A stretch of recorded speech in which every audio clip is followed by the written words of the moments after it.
Assalamualaikum warahmatullahi wabarakatuh. Selamat pagi dan semangat pagi Bapak, Ibu, dan peserta PLS kali ini. Bertemu lagi dengan saya Bintang Cahyani Inayah sebagai host pada materi kali ini di hari PLS yang ketiga. Di sini saya akan bacakan kurikulum PT pemateri.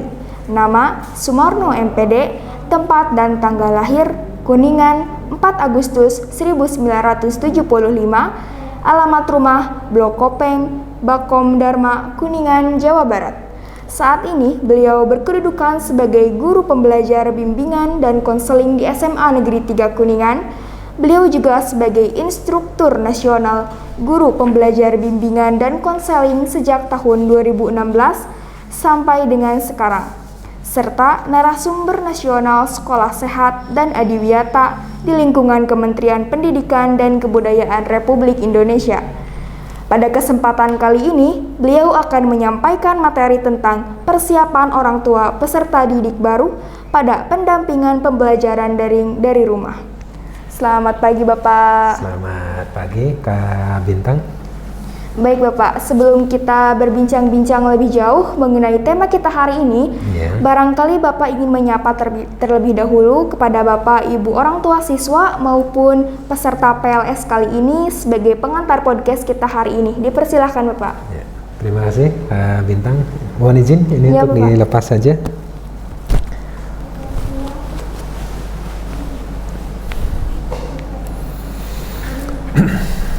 Bismillahirrahmanirrahim. Assalamualaikum warahmatullahi wabarakatuh. Semangat pagi, salam jawara, sekolah juara, agamis, berwawasan lingkungan, dan ramah anak. Bapak, Ibu, orang tua siswa yang kami hormati, peserta MPLS yang Bapak banggakan,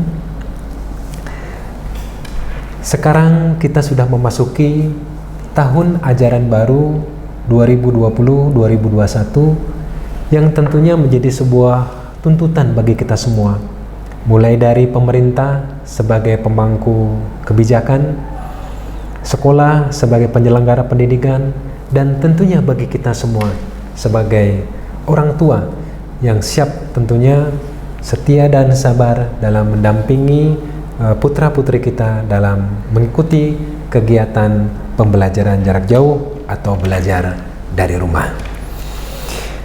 Banyak hal yang perlu kita persiapkan Bapak Ibu menghadapi tahun ajaran baru, mulai dari fasilitas teknologi pendukung pembelajaran jarak jauh seperti ketersediaan kuota, keterjangkauan jaringan, kemudian spesifikasi HP atau ponsel, laptop, ataupun komputer yang mendukung berjalannya pembelajaran jarak jauh.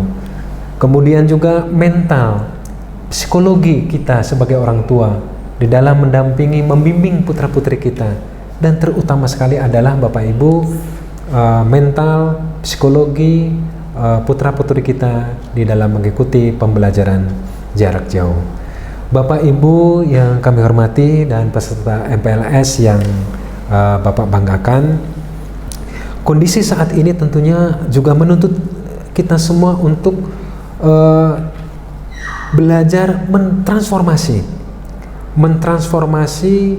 kebiasaan, mentransformasi budaya belajar lama ke kebiasaan atau budaya belajar yang baru, yang tentu lebih adaptif dan sesuai dengan kondisi seperti sekarang ini. Kalau dulu bisa dikatakan bahwa one size fits all, atau bisa disamaartikan dengan satu metode itu berlaku untuk semua siswa.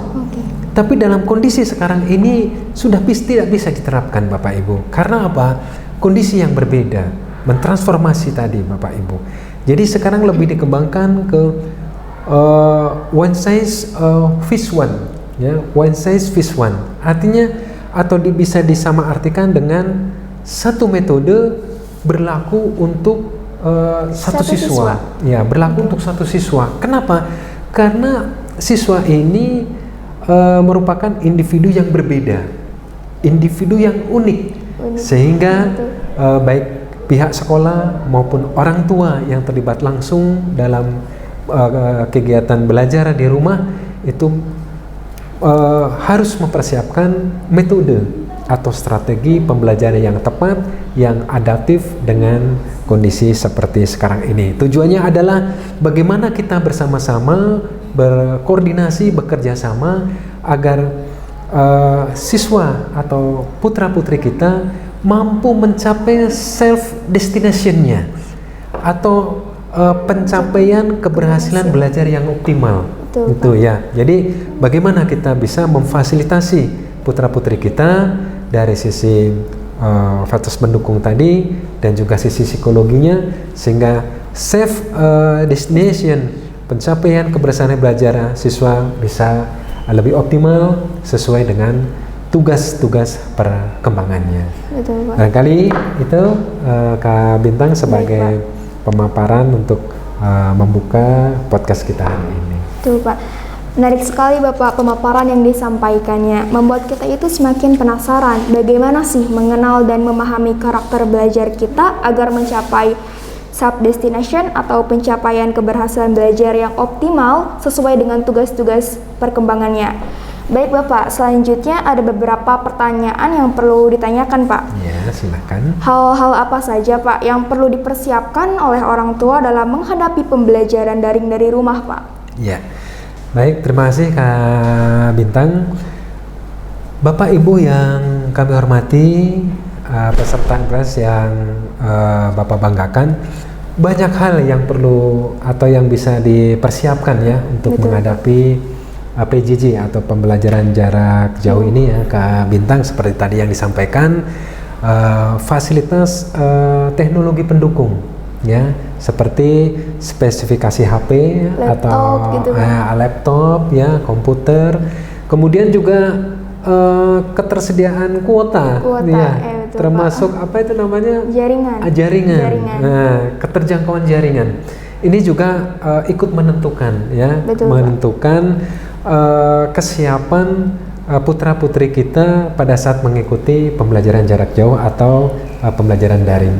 Ya, Pak. Di samping itu juga Bapak Ibu, pada saat kita mendampingi siswa, Bapak Ibu, seperti yang disampaikan tadi, bahwa tidak hanya pemenuhan fasilitas saja ya Kak Bintang, Betul. tetapi justru kebanyakan sekarang ini Bapak Ibu atau orang tua siswa itu lebih banyak mem-BAP, gitu ya Kak Bintang, lebih mem-BAP. Mem-BAP itu artinya menjudgment, mendikte begitu ya. Seperti contoh misalnya, apakah belajarnya sudah dimulai? Betul Pak. Tugas-tugasnya sudah diselesaikan atau belum? PR-nya sudah dikerjakan atau belum? Betul, Pak. Sampai bagaimana nilainya? Gitu ya. Nah, Bapak Ibu, hal yang seharusnya kita lakukan Bapak Ibu pada saat kita mendampingi putra-putri kita Bapak Ibu adalah bagaimana kita menumbuhkan rasa tanggung jawab Kak Bintang. Betul Pak. Rasa tanggung jawab pada diri siswa, diri anak, agar dia itu bertanggung jawab dengan tugas-tugas yang dia miliki atau kewajiban-kewajiban yang harus dilakukan, yang dilaksanakan.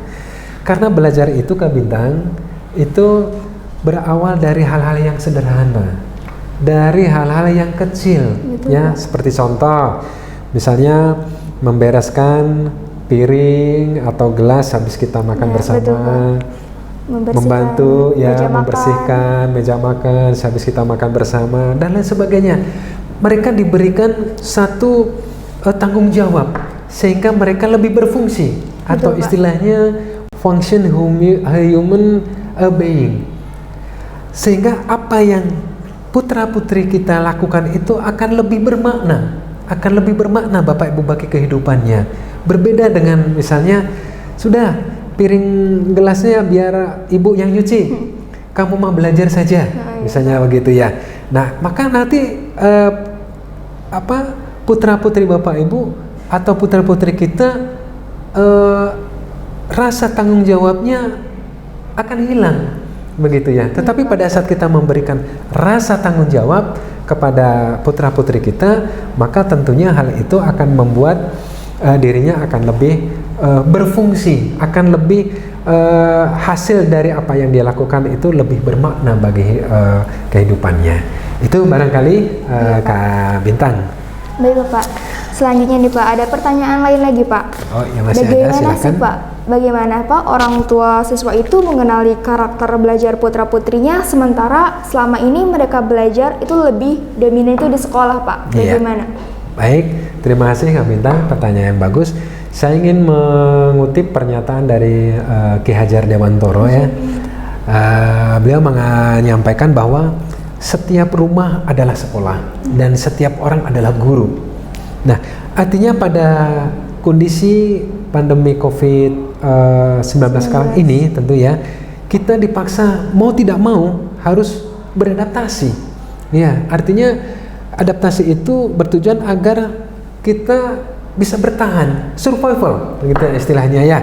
Nah, jadi tentu kondisi ini Bapak Ibu yang kami hormati, jadikanlah kondisi ini Bapak Ibu sebagai suatu momentum, satu kesempatan bagi kita sebagai orang tua untuk lebih mengenal, lebih dekat dengan putra-putri kita.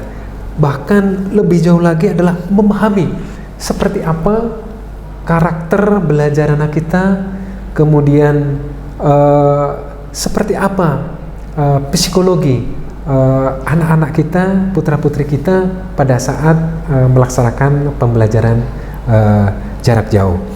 Karakter belajar putra-putri kita tentu berbeda antara satu dengan yang lainnya, tentunya ya Kak Bintang ya. Ada siswa itu yang memiliki karakter belajar kinestetik atau gerakan. Nah, mereka akan belajar melalui kinestetik, gerakan. Ya, seperti misalnya menulis ya, terus menggambar begitu ya. Kemudian praktik, simulasi ya, itu bagian dari gaya belajar kinestetik. Dan kita harus tahu Bapak Ibu, oh ternyata anak kita gaya belajar atau learning style-nya begitu adalah kinestetik. Kemudian ada juga auditory. Mendengar. Apakah siswa kita atau putra-putri kita, Bapak Ibu, itu lebih cenderung belajar melalui pendengaran, misalnya mendengarkan rekaman atau mendengarkan audio ya dari tape recorder, dari HP ataupun dari sumber-sumber belajar yang lainnya Kak Bintang ya. Dan satu lagi yaitu visual. Penglihatan. Visual itu penglihatan. Jadi bisa melihat presentasi PowerPoint atau video ya, atau dari televisi atau dari sumber-sumber belajar lainnya yang bisa dilihat, bisa diamati maupun bisa diobservasi begitu Kak Bintang. Nah, Bapak Ibu, dengan harapan Bapak Ibu dengan kita memahami learning style atau gaya belajar putra-putri kita Bapak Ibu, harapannya kita juga bisa memahami tentang advantage emotion. Advantage emotion itu ketahanan hidup. Jadi kemampuan putra-putri kita dalam menghadapi masalah. Lebih jauh lagi adalah menyelesaikan atau memecahkan masalah secara mandiri. Itu advantage emotion, ya, kemampuan bertahan, kemampuan menghadapi suatu masalah. Tentu Kak Bintang pernah merasakan ya, namanya pasti setiap orang pasti punya masalah ya. Nah, bagaimana daya hidup, daya tahan, ya, ketahanan hidupnya tadi? Seberapa jauh Bapak Ibu bisa mengenali itu apa yang dialami oleh putra-putri Bapak Ibu? Termasuk juga motivation emotion. Semangat belajarnya, dorongan belajarnya, daya juang, ya, daya juang belajarnya. Nah, hal-hal seperti itu Bapak Ibu yang harus kita pahami. Bapak Ibu, tadi ada learning style ya, gaya belajar, karakter belajarnya, kemudian multiple emotionnya. Di antaranya tadi ada advertising emotion, daya tahan ya, Betul, Pak. kemampuan bertahan, kemampuan memecahkan masalah, juga motivation emotion, bagaimana daya juangnya, dorongan semangat belajarnya, begitu ya. Nah, tentunya hal ini Bapak Ibu sebagai satu strategi, satu upaya bagi kita sebagai orang tua Bapak Ibu untuk mendorong putra-putri kita mencapai self destination-nya atau pencapaian keberhasilan dalam belajarnya. Itu, dan tentunya diharapkan self destination-nya itu optimal sesuai dengan tugas-tugas perkembangannya. Demikian Kak Bintang. Ya. Baik, Pak. Ada pertanyaan terakhir nih, Pak. Masih ada, ya silakan. Pertanyaannya itu, bagaimana sih Pak peran orang tua dalam mempersiapkan putra-putrinya itu agar belajar lebih bermakna, nyaman, bahagia pada saat belajar dari rumah, Pak? Ya, baik. Terima kasih Kak Bintang, pertanyaan yang luar biasa. Bapak Ibu, orang tua siswa yang kami hormati, para peserta MPLS kelas 10 yang Bapak banggakan, belajar nyaman dan bahagia itu menjadi kunci ya, Kak Bintang, menjadi kunci pencapaian self destination putra-putri kita dalam belajar, sehingga belajar akan lebih bermakna tentu bagi kehidupan yang akan datang bagi putra-putri kita. Kak Bintang, izinkan saya sedikit bercerita ya. Silakan, Pak. Tentang penelitian pengembangan self regulated learning. Ini dikembangkan oleh Walter Mischel pada tahun 1960. Mungkin Bintang juga belum lahir ya? Ya, Bapak juga belum lahir ya. Tahun 1960. Nah, Walter Mischel ini mencoba melakukan eksperimen, ya, yaitu dikenal dengan eksperimen marshmallow. Ya, marshmallow itu semacam manisan kenyal, gitu ya, Iya, Pak. yang disukai oleh anak-anak. Betul, Pak. Nah, Walter Mischel ini Bapak Ibu mencoba melakukan treatment kepada anak-anak usia dini, usia 4 sampai 6 tahun ya, 4 sampai 6 tahun.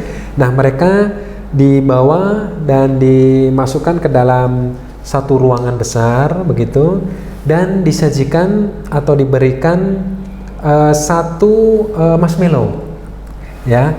Nah, kemudian peneliti tersebut memberikan instruksi agar marshmallow yang sudah diberikan itu jangan dimakan.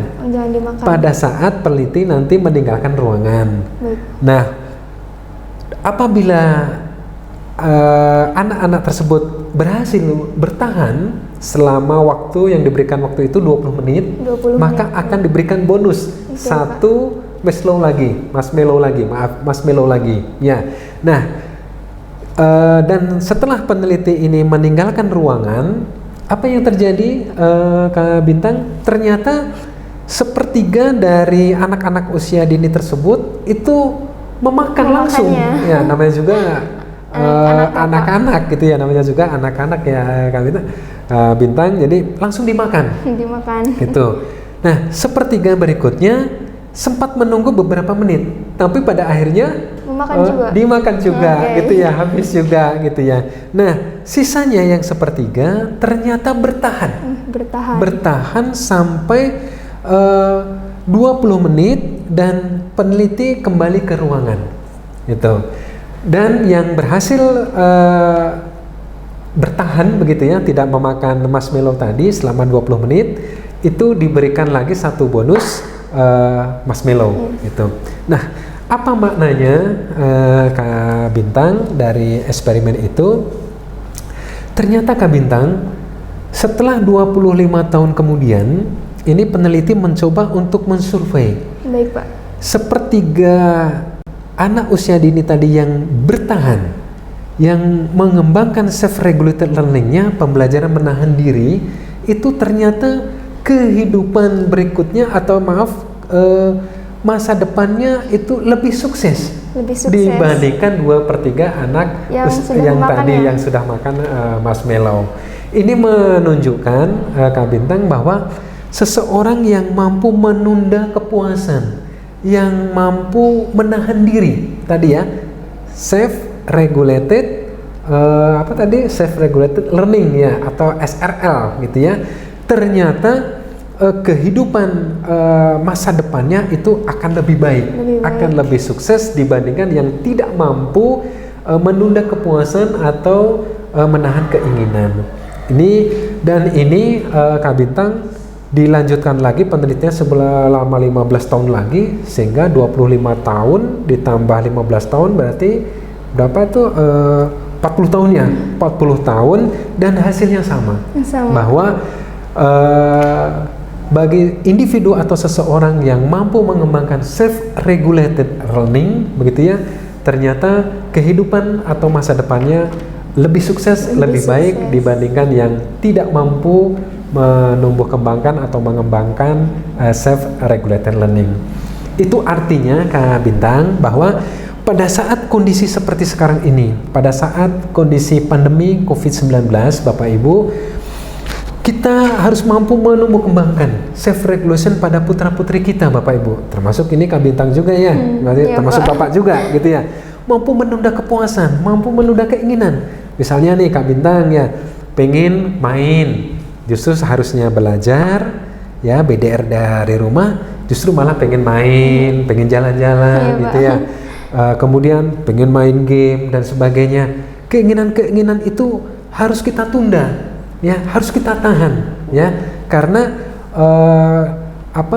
pada saat memasuki jadwal pembelajaran jarak jauh atau BDR tadi, kita manfaatkan untuk belajar. Betul, Pak. Ya, sesuai dengan waktunya, sesuai dengan jadwal. Apalagi ini Kak Bintang, Bapak Ibu beserta putri Bapak Ibu itu menyusun jadwal Kak Bintang, menyusun jadwal bersama, kolaborasi. Ya Kak Bintang ya, Kak Bintang nanti sudah sampai rumah, coba ya bikin jadwal bersama dengan orang tua, begitu ya. Apa yang harus dilakukan pada saat pagi hari, siang hari, sore hari, bahkan sampai malam hari, begitu ya. Nah, bagaimana nanti rasa tanggung jawab terhadap komitmen yang sudah dibangun bersama? Itu. Jadi bukan tadi mem-BAP ya, tetapi bagaimana kita membangun rasa tanggung jawab pada diri putra-putri kita Bapak Ibu, sehingga putra-putri Bapak itu akan lebih berfungsi, function human being tadi ya. Sehingga apa yang dilakukan oleh putra-putri kita itu akan lebih bermakna bagi masa depannya. Itu barangkali. Jadi dan ini ternyata Kak Bintang ya, kalau pada saat BDR, PJJ atau pembelajaran jarak jauh kita benar-benar melaksanakan belajar, mengerjakan tugas, memenuhi tagihan, itu ya yang terasa lebih cepat dalam waktu yang jangka pendek kan nilai menjadi baik. Betul, ya, Pak. ya ranking juga baik begitu Pak. ya. Nah ini dari penelitian Walter Mischel tadi bahwa bagi putra putri kita Bapak Ibu, kita coba Bapak Ibu untuk mengembangkan, menumbuh kembangkan kemampuan self regulated learning atau menunda kepuasan, menunda keinginan. Dan ternyata berdasarkan eksperimen selama 40 tahun ya tadi, betul, Pak. 40. Kak Bintang, ternyata bagi seseorang yang mampu mengembangkan self-regulated learning, ternyata kehidupan di masa depannya itu akan lebih baik atau lebih sukses dibandingkan yang tidak memiliki kemampuan mengembangkan self-regulated learning. Barangkali itu Kak Bintang yang bisa Bapak sampaikan dalam podcast kita hari ini. Terima kasih tentunya atas waktunya Kak Bintang. Nah, itulah mengenai penjelasan materi pada kali ini. Terima kasih Bapak sudah bersedia menjelaskan materinya dan telah menyempatkan waktunya. Demikian podcast kita kali ini, semoga bermanfaat. Kami ingatkan senantiasa menjaga protokol kesehatan dan salam jawara. Terima kasih Bapak. Wassalamualaikum warahmatullahi wabarakatuh. Waalaikumsalam warahmatullahi wabarakatuh.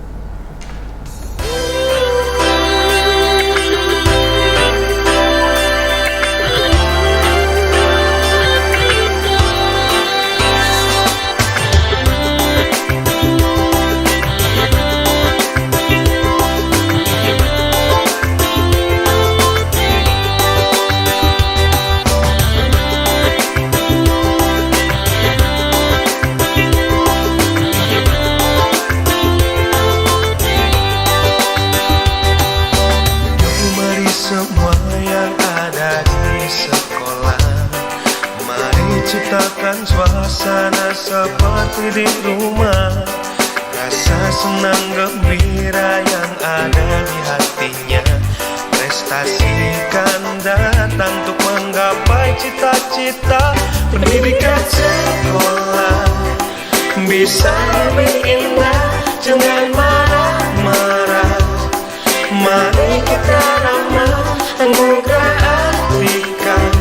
Jabar selalu terdapat, senyum sapa salam itu pedoman di sekolah. Ramah anak.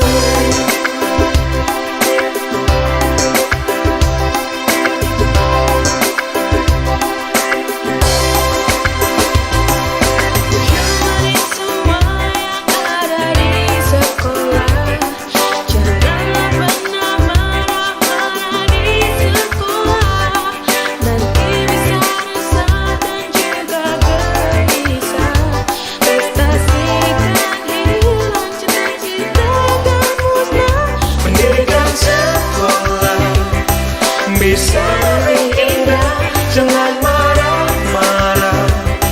Mari kita ramah, anugerah artikan.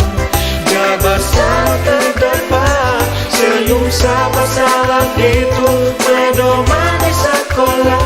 Ramah anak.